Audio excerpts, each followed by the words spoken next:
up, Taiwan? I'm Reece with news from here in Taiwan and around the world. The 10th annual Ketagalan Forum is happening in Taipei, with major speakers including President Lai Ching-te and US Representative Michael McCall. Our reporter Tiffany Wong was there and brings us this report. The international community needs to stand together against China's transnational repression. That's the message President Lai Ching-te is conveying to foreign officials and security experts at the 10th annual Ketagalan Forum in Taipei. One major topic was how democracies can stand together after China enacted a new ethnic unity law where Beijing claims the right to act against people and organizations outside China's borders.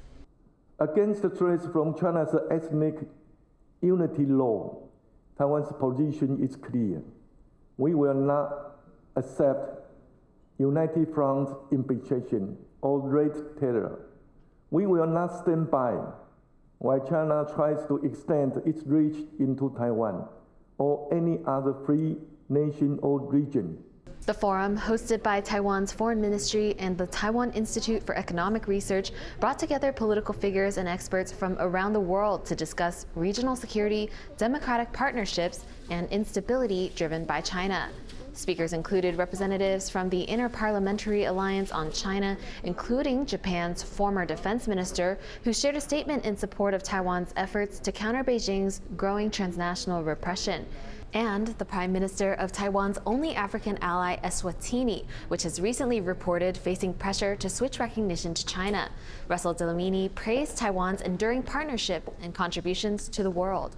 The enduring friendship between the Kingdom of Eswatini and the Republic of China and Taiwan stands as a living testimony to what nations can accomplish when relationships are founded upon trust, mutual respect, and a shared commitment to human progress. For this reason, Eswatini will continue to stand firmly and consistently for Taiwan's meaningful inclusion in global governance. Pro-Taiwan U.S. Congressman Michael McCall, who formerly led the House Foreign Affairs Committee, also spoke at the forum. As the CCP escalates its military activities around Taiwan and increases their belligerence in the South China Sea, particularly against our allies in the Philippines, it is critical that we respond with unity in the Indo-Pacific region. The CCP's actions are not isolated incidents. They are part of a broader, deliberate strategy to assert dominance in the region, challenging international norms and threatening the sovereignty of neighboring countries. As the Ketagalan Forum enters its 10th year, the discussions here will shape how Taiwan's partners respond to shifting security challenges in the Indo-Pacific and center Taiwan as a key player in maintaining peace in the region. Chris Ma and Tiffany Wong in Taipei for TaiwanPlus. Taiwan's government says it will work with schools to warn about the risks of traveling to China on exchanges. The Mainland Affairs Council says it will improve oversight of trips and teach students to be aware of United Front activities or pro-unification propaganda. An official report last week said China is increasingly targeting younger students for exchange programs and that more and more students and teachers are taking part. But it said schools were often not reporting trips as they are required to do. Tourists in Taiwan spent a record $11 billion in 2025, up 10% from the previous year. A survey by Taiwan's Tourism Administration showed growing numbers of visitors opting for outdoor and cultural activities over shopping, diversifying the country's tourism revenue. Travelers also planned their trips further in advance and spent more per day on average. While Japan remained the largest source of tourists, American visitors spent the most at nearly $250 per day. The Taiwan Stock Exchange has announced that it is loosening some of its regulations in response to recent market volatility. 在有价证券呢涨跌有异常波动的时候呢，可以适度去提醒投资人呢注意交易的风险，所以我们并没有去估计呢对量能的一个影响。我想量能还是要回归到基本面，以及综合呢各种呢国际上呢政经变化的一个情况。The changes come in response to criticism from lawmakers that the current system acts as a so-called liquidity killer. New rules include shorter restriction periods and faster match intervals, which analysts believe will reduce impacts on restricted stocks and improve market liquidity. The stock exchange will also loosen standards to reduce interference in high-priced stock trading. The new system will be implemented August 10th. Japanese Prime Minister Takaichi has toured earthquake-hit areas in Kumamoto Prefecture. She's promised help is on the way for survivors, many of whom have been enduring intense heat without water or power. Although electricity has now been restored, we will continue to work swiftly and thoroughly to restore services, including the equipment repairs in individual households. Regarding the water supply, we are ensuring a continuous supply to evacuation centers, welfare and medical facilities, and we plan to provide an estimate on restoration of supply by the end of this week.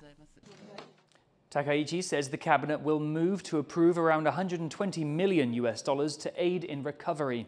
At least 38 people died as a result of last week's 7.1 magnitude earthquake. Around 8,000 people are still in evacuation shelters, with others staying in cars or in donated hotel rooms. Takaichi's inspection included a helicopter view of the destruction and a visit to a shelter.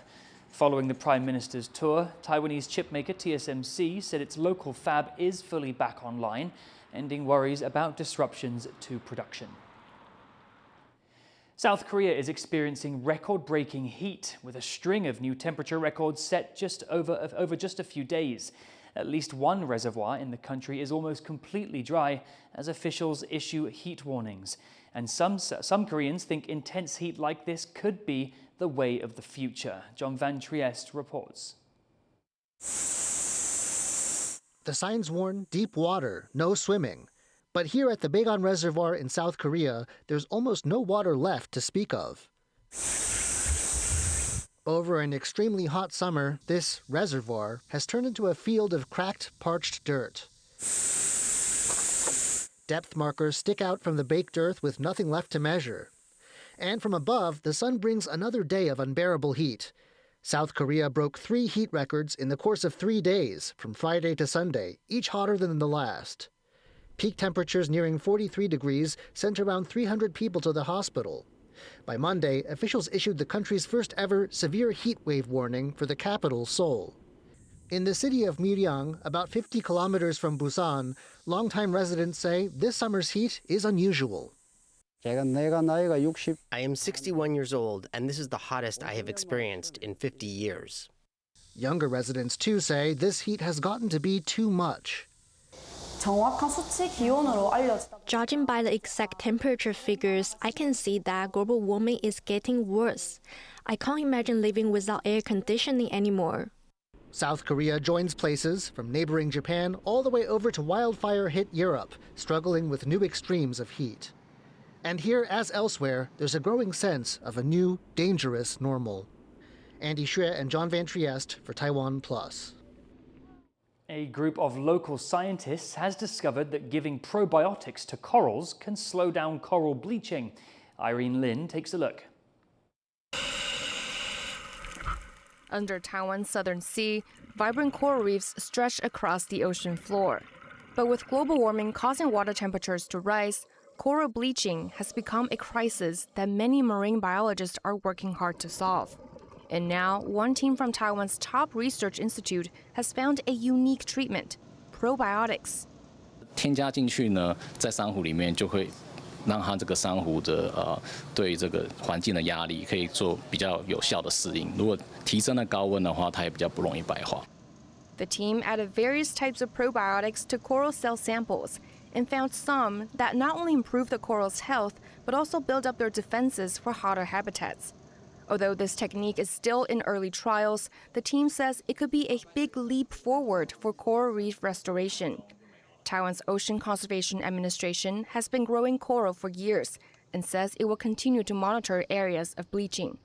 各学术单位然后政府机关合作然后我们有一些在地守护的团体我们他如果进到海里的时候，如果看到珊瑚白化的部分，就跟我们讲，让我们来做一个更精确的白化的预警跟调查。Marine biologists say coral reefs are crucial habitats for thousands of species, bringing together plenty of fishery resources and minerals. While parts of society try to combat global warming on land, these scientists are working to help marine ecosystems weather the changing environment. Fu Huahong and Irene Lin for TaiwanPlus. A team of Taiwanese model makers has won big at the 2026 Philippine Scale Model Show. All 12 members of the national delegation made it to the podium, winning 3 gold, 2 silver and 7 bronze medals.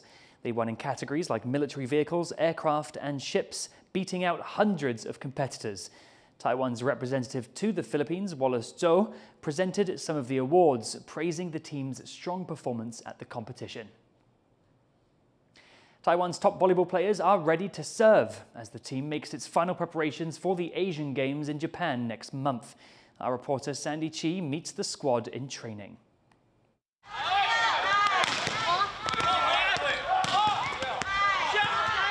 The pressure is spiking as Taiwan's women's volleyball team gears up for the Asian Games in Japan this September. And they have their eyes on one goal, the podium. 有蛮多选手是首次参加亚运会，那对他们来说，现在的年龄还有实力水准，加上他们在对国际赛上面的那个刺激跟新鲜感，那种兴奋程度，我们这一次是蛮有共识。 想要冲进颁奖台上面去。 The team finished in 6th place at the last Asian Games in Hangzhou, China. Their best ever performance was a bronze medal at the Doha Games in 2006. This time around, Taiwan has been drawn in Group C alongside Thailand, bronze medalists in 2022, as well as Kyrgyzstan and Mongolia. The 2 top teams in the group will advance to the quarterfinals. To boost their medal hopes, the women's team has been pushing hard in recent years. Their tactics, physical conditioning and training methods have all become much closer to the men's game. But beyond the physical side, building mental toughness has become just as important. 这一批选手说真的，没什么在害怕。我觉得这个东西要保持，因为既不知道恐惧，只知道一直要跟对方去做对战的时候，这个状态要把它 hold 住好。那我觉得反而是最重要的，甚至是多给他们一些 状况题，让他们能够很会去解题，在解题的过程中，势必就会忘记一些可能不必要产生出来的一些风险，或者是不好的条件，他们只管不顾一切的向前。 Captaining the squad is Liao Yizhen, who is the most senior member of the team. She says her role goes beyond making plays. It's about reading and supporting her teammates, as well as becoming a stronger leader. 就是把自己做好，然后 我觉得我的优点是我很能观察队友的情绪，然后队友的状况，然后去给他们现在需要的东西。那也刚好跟我举球员的位置蛮相呼应的。对，那在自己这一方面，就是希望自己的心理素质再更强悍一点。那如果我自己能够突破了这一关，那我相信我可以带给更多的队友还有学妹更好的经验。 And that support is something younger players say they feel every day. 他很乐于帮助队友，然后也不会很吝啬的教我们技术那些。 But it's not all hard work to keep the mood light. The players have even come up with personalized celebrations after every point. Now with a new generation of fearless talent, Taiwan's players now feel the ball is in their court, and they'll be looking to show it in Japan. Yuan Duan and Sandy Chi for TaiwanPlus. Thank you for watching What's Up Taiwan. Finally, today we travel to Mexico, where hundreds of handmade paper balloons light up the night sky during the Cantoya Festival. I'm Reece. Take care and see you next time.